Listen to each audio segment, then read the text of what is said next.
咁去到第7條咯喎，第7條啦，佢就同你講AC 係40 ，C dot 係30，Boy C 係28。咁跟住第一條先求角 Boy C dot。好啦，我哋先望咗呢隻先。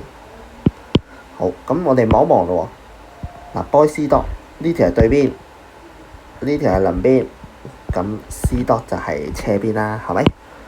好啦，咁我哋一樣用翻頭先鄰斜，咁就 cosine 角 Boy C dot 就等於28/30啦。好啦，咁呢個我哋會做到幾多咧？咁就28/30，你會做到咧就係21.0度啦，係咪？嗱，但係咧呢度我哋最好就抄晒計數機啲數字喎。點解咧？因為咧佢係一個開始嚟噶嘛，係咪？即係我哋陣間唔知會唔會用到噶嘛。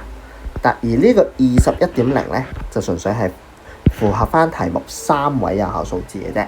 我哋嘅習慣上會抄埋呢個數，因為陣間可能會有用。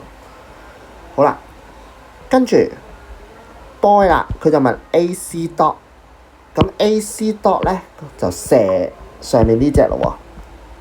好啦，但係上面呢個唔係直角三角形嚟嘅喎，但係佢成個係啊嘛，係咪？好啦，咁我哋就做翻同樣道理啦。今次咯喎，成隻對邊、鄰邊、斜邊，咁所以咧今次嘅 cosine 角，唔係 AC dot 喎，係 AC boy。我哋先做大減細，係啦，我做咗先，再大減細，咁咧就會做到係28/40啦。好啦，咁呢個你會做到係幾多咧？嗱，咁由於題目冇話揾 AC boy 啊，所以呢個咧我哋就直接抄最長嗰個就 OK 噶啦。呢個咧你會做到係45.57299度啦，係咪？嗱，成隻就45.57299度。好啦，咁咧，咁我哋而家要嘅嘢係咩啊？角 AC dot 啊嘛，咁就大減細咯喎，咁就將兩個數相減喎。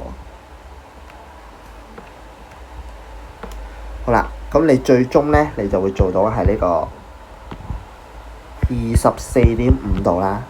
嗱，3位有效數字，其實佢撳計數機出嚟嗰個咧，就應該係呢個嘅，係咪？嗱，但係咧，我哋3位有效數字，我哋以24.5度去結束呢條題目。